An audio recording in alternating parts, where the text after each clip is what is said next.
नमस्कार, मेरा नाम है शुभम और chemical reaction and equation series के क्लास नंबर 4 में आपका स्वागत करता हूं।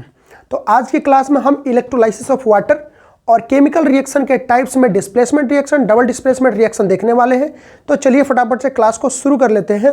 सबसे पहले हेडिंग डालेंगे इलेक्ट्रोलाइसिस ऑफ वाटर। सबसे पहले इलेक्ट्रोलाइटिक डिकम्पोजिशन रिएक्शन होती है, वो कैसे होती है देखते हैं। Electrolytic decomposition.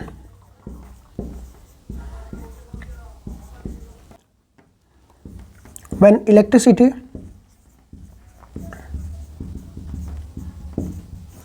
is passed through an electrolyte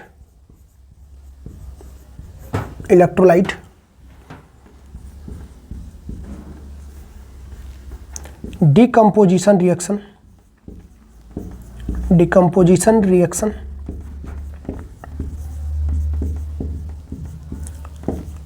takes place। जब किसी इलेक्ट्रोलाइट के अंदर से इलेक्ट्रिसिटी पास कराई जाती है तो उसके अंदर में डिकम्पोजिशन रिएक्शन होने लगती है, उसको हम लोग इलेक्ट्रोलाइटिक डिकम्पोजिशन कहते हैं। एग्जाम्पल इसका है, एक एग्जाम्पल आपको देखना है, electrolysis of water. Electrolysis of water. Electrolysis of water के लिए कंटेनर में, सबसे पहले कंटेनर में एक इलेक्ट्रोलाइट ले लेंगे।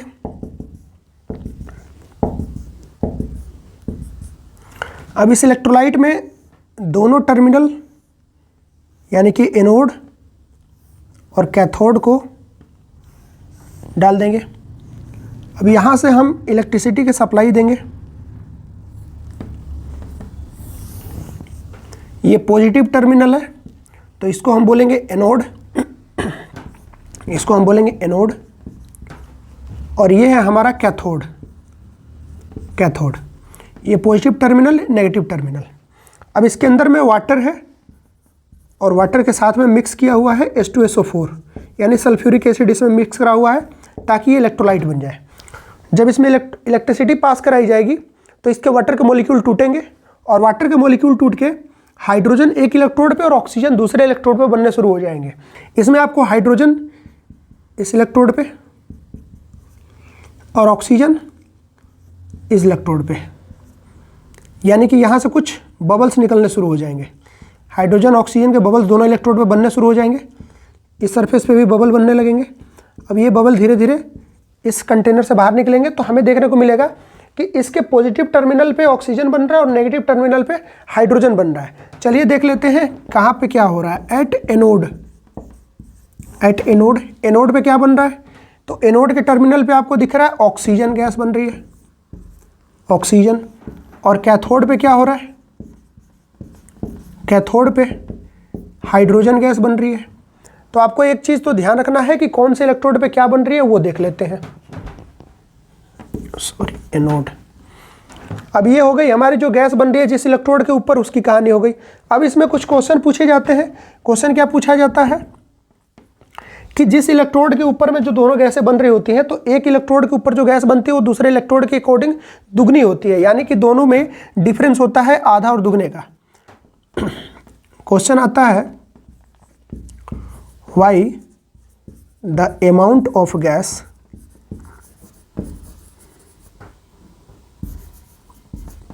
produced at one electrode is twice than other। यानी इसके दोनों इलेक्ट्रोडों पे जो गैस बनती है उसके एक इलेक्ट्रोड पे गैस दुगनी बनती है, दूसरे पे उसके आधी बनती है। ऐसा क्यों होता है? तो इसका आंसर आपको लिखना है। अब ये जो कुछ भी ऊपर में क्वेश्चन है उसको लिख करके टोटल में फिर लास्ट में लिखेंगे because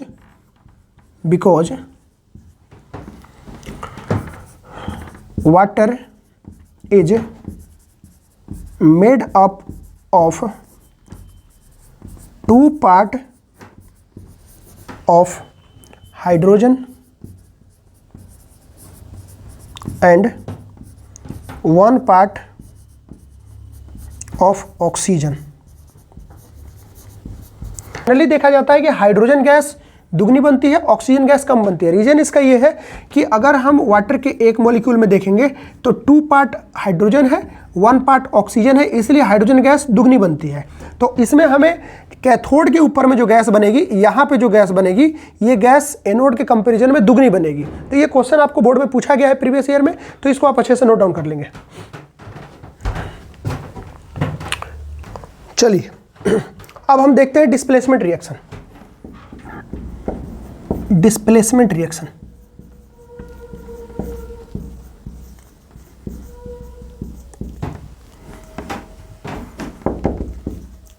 those reaction in which highly reactive metal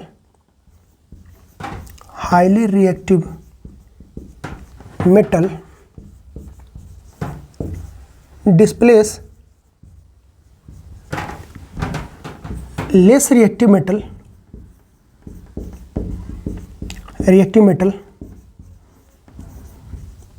from their compound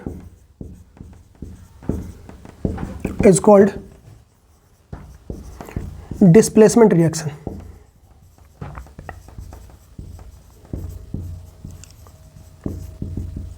इसमें क्या देखने को मिल रहा है कि जो हाईली रिएक्टिव मेटल है वो लेस रिएक्टिव मेटल को उसके कंपाउंड से बाहर कर देगा। इसके लिए हमें एक चीज़ बहुत इंपॉर्टेंट है, वो है याद करना रिएक्टिविटी सीरीज। अब हमें ये तो पता होना चाहिए कौन सा मेटल किससे ज़्यादा रिएक्टिव है, तो उसके लिए आपको याद करना पड़े रिएक्टिव सीरीज। यहाँ हम लिख देते हैं रिएक्टिविटी सीरीज को, आप याद कर लेंगे। स्टार्टिंग करते हैं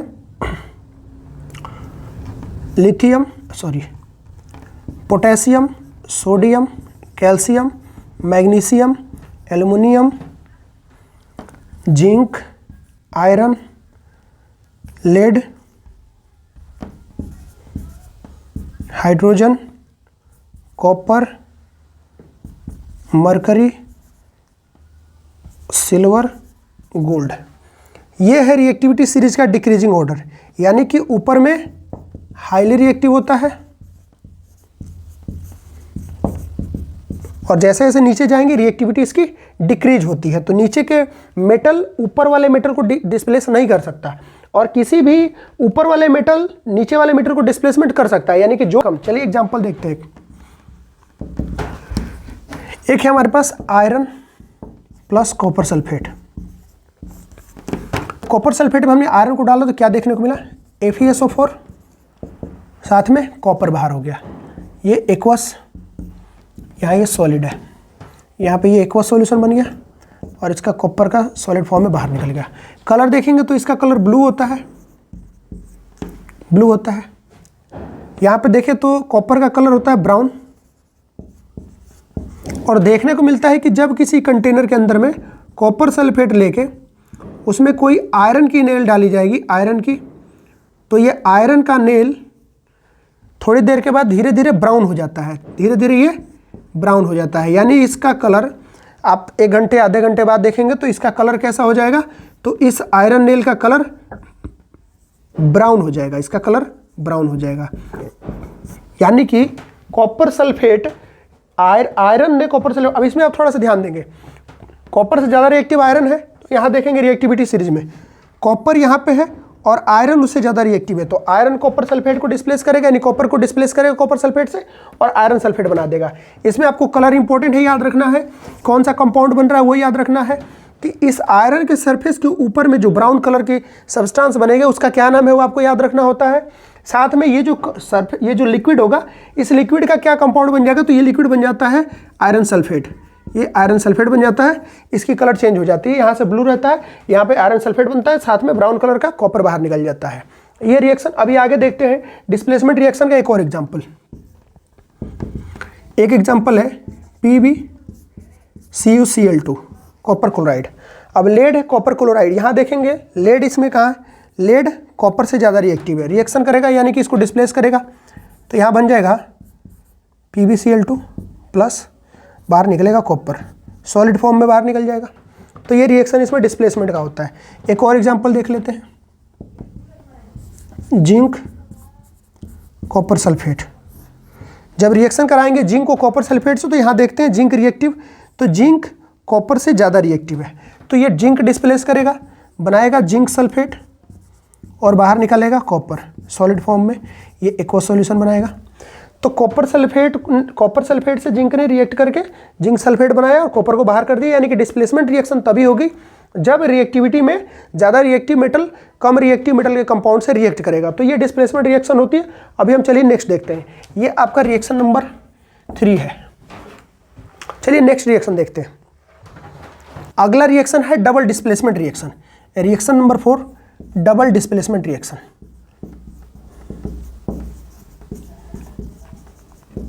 double displacement reaction,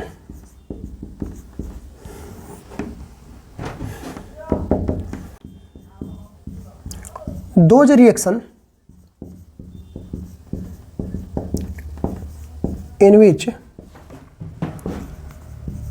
there is exchange of ion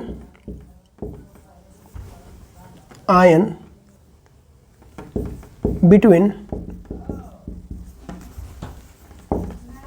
their reactants is called double displacement reaction।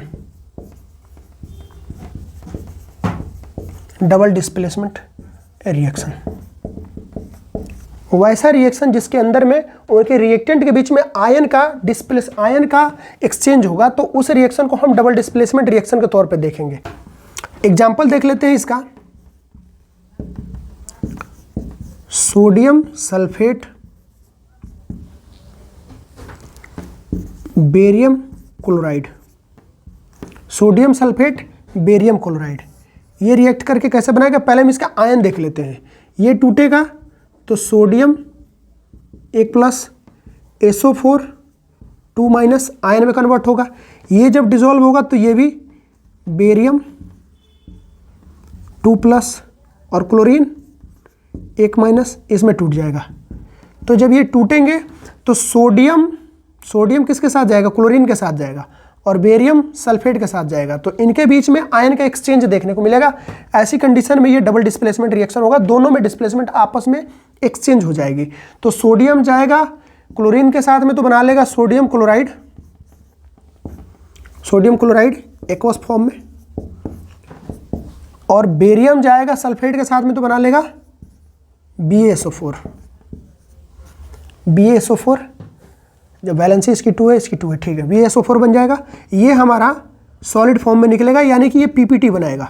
PPT क्या होता है, insoluble solid which do not dissolve in solution.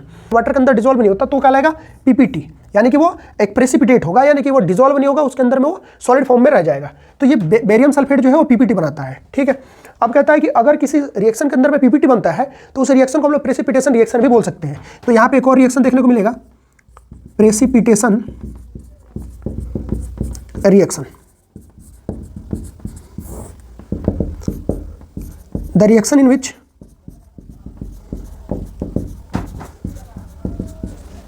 PPT is formed, या प्रेसिपिटेशन, आप इसको प्रेसिपिटेशन लिख लो। Precipitation is formed called precipitation reaction, called precipitation reaction. Example एक आपके ऊपर में ही है, इसका एक और एग्जाम्पल लेना चाहे तो हम ले सकते हैं। लेड नाइट्रेट PbNO3 का होल 2 साथ में पोटेशियम आयोडाइड रिएक्ट करेगा, क्या बनाएगा, लेड आयोडाइड, साथ में बाहर निकलेगा तो पोटेशियम नाइट्रेट। इस रिएक्शन के अंदर में ये जो लेड आयोडाइड है ये येलो PPT के फॉर्म में बनता है। इस रिएक्शन को आप एक बार याद कर जाएंगे लिख के कॉपी पे, ये आपके लिए बहुत इंपॉर्टेंट है। इसमें लिखे जाने वाले टोटल रिएक्शन आपके NCERT के हैं, एक एक रिएक्शन को नोट डाउन करके आप रट जाएंगे, ये आपको बहुत इंपॉर्टेंट है, ये आपको एग्जाम में बहुत हेल्प करेगा। चलिए अब हम अगला देखते हैं, oxidation and reduction. In reaction को देखते हैं। सबसे पहले ऑक्सीडेशन की क्या कंडीशन है, ऑक्सीडेशन की कंडीशन देख लेते हैं। ऑक्सीडेशन के लिए दो कंडीशन है। कंडीशन नंबर फर्स्ट है oxygen is added to a compound, compound element बोले कंपाउंड बोले, टू ए सब्सटेंस, सब्सटेंस लिख दे, या hydrogen is removed from a substance. अगर किसी सब्सटेंस में हाइड्रोजन रिमूव होता है या उस सब्सटेंस में ऑक्सीजन जुड़ता है, दोनों कंडीशन में ऑक्सीडेशन कहलाएगा। रिडक्शन कब कहलाएगा? रिडक्शन के लिए दो कंडीशन है। Condition number 1, oxygen is removed, ये उसका सीधा रिवर्स हो जाता है, उल्टा, oxygen is removed from substance. दूसरा, hydrogen is added to the substance. Substance में आप एलिमेंट, कंपाउंड जो भी आप देखोगे उसके अकॉर्डिंग ही हम डिस्कस करेंगे। इसका एक एग्जांपल देख लेते हैं, एग्जांपल से ज़्यादा बेटर समझ में आएगा। अब ऑक्सीडेशन और रिडक्शन दोनों रिएक्शन देखने को मिलती है तो उसको बोलते हैं रिडॉक्स रिएक्शन। क्या बोलते हैं? रिडॉक्स। रेड मतलब रिडक्शन, ऑक्स मतलब ऑक्सीडेशन। और जनरली रिडॉक्स रिएक्शन सब जगह देखने को मिलता है, ऑक्सीडेशन रिडक्शन दोनों एक साथ होती है, इसलिए हर जगह रिडॉक्स रिएक्शन ही देखने को मिलती है। एक एग्जाम्पल देख लेते हैं, कैसे क्वेश्चन इसमें से पूछे जाएंगे। कॉपर ऑक्साइड, हाइड्रोजन, इधर बन जाएगा कॉपर प्लस H2O। ये आपका रिएक्शन है। इसमें आपको क्या बतलाना है? सबसे पहले तो बतलाना है सब्सटेंस ऑक्सीडाइज्ड, सब्सटेंस रिड्यूस्ड, उसके बाद oxidising agent, reducing agent, reducing agent. आपने ये चारों चीज़ें बतलानी है इस कंपाउंड के थ्रू। सबसे पहले हम पता करते हैं कहाँ ऑक्सीडेशन हो रहा है, कहाँ रिडक्शन हो रहा है। चलिए हम देखते हैं, इसमें जो भी आंसर आप करोगे आप रिएक्टेंट साइड के ही नेम दोगे, इसमें किसी प्रोडक्ट का नेम नहीं दिया जाता है। सबसे पहले हम देखते हैं कहाँ ऑक्सीडेशन हो रहा है। कॉपर ऑक्साइड यहाँ पे ऑक्साइड फॉर्म में है, और यहाँ से रिएक्टेंट प्रोडक्ट में देखा जाए तो ये कॉपर बन गया, यानी कि यहाँ पे रिमूवल ऑफ O2 हो रहा है। यानी कि जहाँ पे रिमूवल ऑफ O2 होता है, O2 रिमूव होता है, उसको क्या बोलते हैं हम लोग? रिडक्शन बोलते हैं। यानी कि यहाँ पे रिडक्शन हो रहा है, रिडक्शन हो रहा है। और यहाँ पे आप देखोगे कि हाइड्रोजन से इधर आके वाटर बन गया, यानी कि एडिशन ऑफ O2 हो रहा है, ऑक्सीजन का एडिशन हो रहा है, तो ये क्या कहलाएगा? ऑक्सीडेशन कहलाएगा, ऑक्सीडेशन कहलाएगा। तो इसमें बोला गया सब्सटेंस ऑक्सीडाइज कौन हो रहा है? तो हाइड्रोजन, यानी कि हाइड्रोजन ऑक्सीडाइज हो रहा है तो हाइड्रोजन लिखेंगे। सब्सटेंस रिड्यूस कौन हो रहा है? तो कॉपर ऑक्साइड लिखेंगे। अब पूछता है ऑक्सीडाइजिंग एजेंट कौन होगा? देखिए, जो सब्सटेंस ऑक्सीडेशन में हेल्प करे, यानी कि हाइड्रोजन को ऑक्सीजन चाहिए तो ऑक्सीजन कौन दे रहा है? कॉपर ऑक्साइड दे रहा है, तो ये ऑक्सीडेशन में हेल्प कर रहा है, तो ये हमारा ऑक्सीडाइजिंग एजेंट हो जाएगा। ठीक है। अब रिड्यूसिंग एजेंट कौन होगा? तो हाइड्रोजन है जो ऑक्सीजन को उससे रिड्यूस करा रहा है, यानी हाइड्रोजन की वजह से ही यहाँ से ऑक्सीजन निकल रही है, यानी रिडक्शन हो रहा है, तो रिड्यूसिंग एजेंट हमारा हाइड्रोजन हो जाएगा। इस तरह से आपका ये आंसर हो गया, इसको आप नोट डाउन करिए। चलिए जी, दो एग्जाम्पल हमने दे रखे हैं रिडक्शन और ऑक्सीडेशन रिएक्शन का। इसमें आपको बताना है कि सब्सटेंस, इसमें आपको बताना है सब्सटेंस ऑक्सीडाइज किस में हो रहा है? Substance oxidise, substance reduced, oxidising agent, reducing agent. ये आपको दोनों में बताने हैं, इसमें भी। चलिए सबसे पहले देखते हैं जिंक ऑक्साइड, जिंक में कन्वर्ट हो रहा है यहाँ से यहाँ, रिमूवल ऑफ O2, यानी कि रिडक्शन, रिडक्शन हो रहा है यहाँ पे। और कार्बन के साथ ऑक्सीजन का एडिशन हो रहा है, यानी कि यहाँ पे ऑक्सीडेशन हो रहा है, ऑक्सीडेशन। तो सब्सटेंस ऑक्सीडाइज कौन हो रहा है? कार्बन। सब्सटेंस रिड्यूस कौन हो रहा है? ZnO। ऑक्सीडाइजिंग एजेंट कौन हो जाएगा इसमें? तो जो ऑक्सीडेशन के लिए हेल्प करेगा, यानी कि यहाँ पे कार्बन को ऑक्सीजन कौन दे रहा है? जिंक, ZnO, तो ये हो जाएगा आपको ऑक्सीडाइजिंग एजेंट। रिड्यूसिंग एजेंट कौन हो जाएगा? कार्बन, क्योंकि कार्बन की वजह से ऑक्सीजन निकल रहा है। इसमें देखते हैं, चलिए इसमें सेम चीज़, सब्सटेंस ऑक्सीडाइज कौन हो रहा है? Oxidised, reduced, reducing agent, reducing agent sorry oxidising agent, और यहां देखेंगे रिड्यूसिंग एजेंट। चलिए, सब्सटेंस ऑक्सीडाइज कौन हो रहा है और सब्सटेंस रिड्यूस कौन हो रहा है पहले देखते हैं। MnO2 यानी मैग्नीशियम ऑक्साइड, यहाँ ऑक्सीजन है, यहाँ आया, इसके साथ ऑक्सीजन नहीं है। अब यहाँ ऑक्सीजन नहीं है तो ऑक्सीजन का हुआ removal, removal of O2। Removal of O2 होता है रिडक्शन, तो यहाँ हो गया रिडक्शन। अब यहाँ HCl में आप देखेंगे तो हाइड्रोजन यहाँ आकर के क्लोरीन बन गया, HCl से यहाँ क्लोरीन बन गया, यानी कि इसमें से हाइड्रोजन बाहर निकला। रिमूवल ऑफ H2 ये भी होता है ऑक्सीडेशन। क्या होता है ये? ऑक्सीडेशन होता है। तो यहाँ पे आपको देखने को मिल रहा है कि रिडक्शन यहाँ हो रहा है, यानी कि सब्सटेंस रिड्यूस कौन हो रहा है? तो सब्सटेंस रिड्यूस हो रहा है MnO2 मैग्नीशियम ऑक्साइड, और ऑक्सीडाइज कौन हो रहा है? तो ऑक्सीडाइज हो रहा है HCl, और इसका जस्ट रिवर्स हो जाता है। ऑक्सीडाइजिंग एजेंट के लिए हम ले लेंगे MnO2 को, इसका सीधा रिवर्स हो जाता है। और रिड्यूसिंग एजेंट में कौन आ जाएगा? तो आपका सीधे इसका उल्टा HCl आ जाएगा।